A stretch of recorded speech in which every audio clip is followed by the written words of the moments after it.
Now, Joe Biden's State of the Union address tonight is an opportunity for the US president to lay out his agenda ahead of an expected election rematch with Donald Trump. It's also a chance for the 81-year-old to reassure the growing number of voters who are concerned about his age. Joe Biden is in a bind. Amid low polling numbers and a series of public gaffes, widespread concern over his age and his fitness as a candidate does not appear to be fading away. Yes, I'm worried about his age, and yes, I think he should step down. The Democrats will be more likely to win if somebody else was the nominee. I do think it's time for younger people to finally have their say.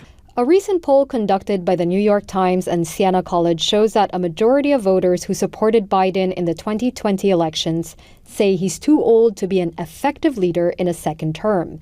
His Republican rival, former President Donald Trump, though only a few years younger and also prone to confused statements, has fewer voters saying they're worried about his age. Now that the Super Tuesday primaries are in the rearview mirror, delegates will soon officially hand the nomination to Biden in August at the Democratic National Convention in Chicago. As such, the polls are worrisome, as are Biden's public stumbles appearing to embody voters' concerns. It's even led some to ask, could there be an alternative to Biden? And this late in the game, how would that even work? Well, an alternate candidate to the president could materialize with cooperation from, well, Biden. You would have a lot of maneuvers. Political scientist Larry Sabato explains that theoretically, Biden could step aside and make way for another candidate. Here's how it could happen. If a candidate withdrew, the candidate receiving a majority of the convention delegates withdrew, then in essence, the convention would have to decide what the rules are. They would at least start out with a lean toward Kamala Harris, toward the vice president. But I'm sure there would be other candidates.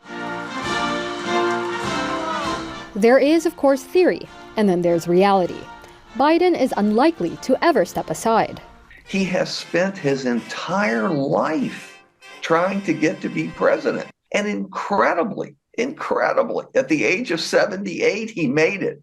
Do you seriously think that he would step aside willingly before the Constitution requires him to do so? If Democrats had an obvious, very popular nominee, then maybe there would be some pressure from the people who count on Biden to withdraw. Well, there isn't, and therefore there isn't. If the question of replacing Biden is a non-starter and a key voter concern centers around something that Biden cannot possibly change, it begs the question, what can the Democrats do? The Biden campaign appears to want to limit and control public appearances to decrease the likelihood of missteps. But media specialist Dan Kennedy says they can only convince voting Americans by letting them see as much of Biden as possible. They have to convince them to get out there and meet voters, give speeches, sit down for interviews with reporters, which he's been very reluctant to do. And, you know, if he performs well, I think that will answer the questions. If he doesn't perform well, I suppose that doesn't solve the problem, but I don't know that it makes it any bigger a problem than they have already. So I think they need to take the chance and get him out there. With the general election now in full swing, the Biden campaign has 8 months to do just that. To get the president to show what he is still capable of at 81, despite the risks of slips along the way.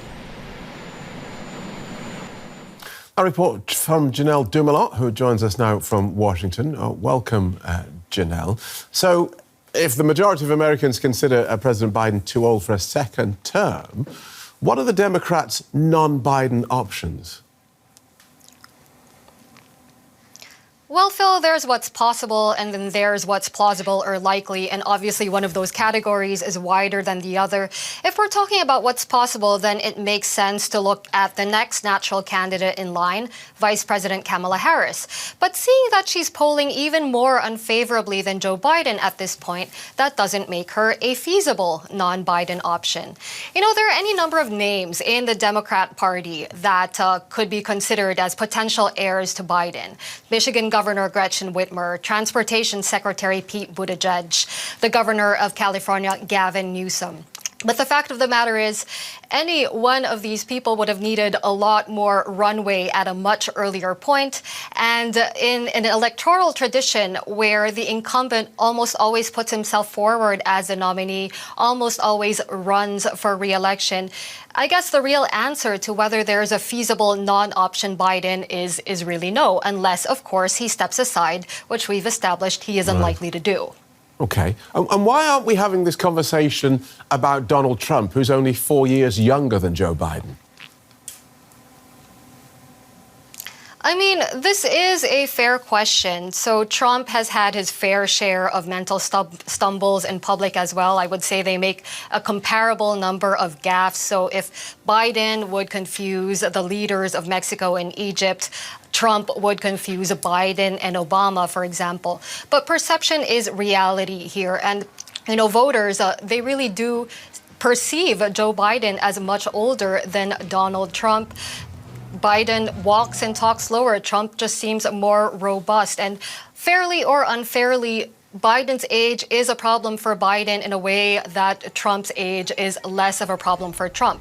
But that isn't to say that the electorate doesn't have its issues with Trump. In this Gallup poll that says that a majority of Americans would not vote for a candidate over 80, that same poll says they would also not vote for a convicted felon. So seeing that Donald Trump has 91 charges across 4 cases, you also can't consider that a non-issue for the electorate. Biden and Trump fall into either of these categories, but it would be too simple to say they simply cancel each other out.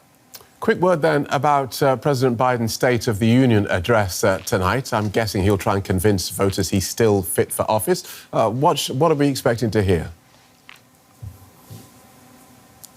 Yeah, so this is going to be the last State of the Union address before the election. So de facto, it's a campaign speech. He's expected to highlight his economic record, the defense of democracy, the Democrats' efforts to safeguard reproductive rights. But of course, it's not just his message, but his delivery that will be key here. Voters need to see vigor and energy so that he can dispel notions that he's no longer fit for office. Thanks, Janelle. Janelle Dumoulin in Washington.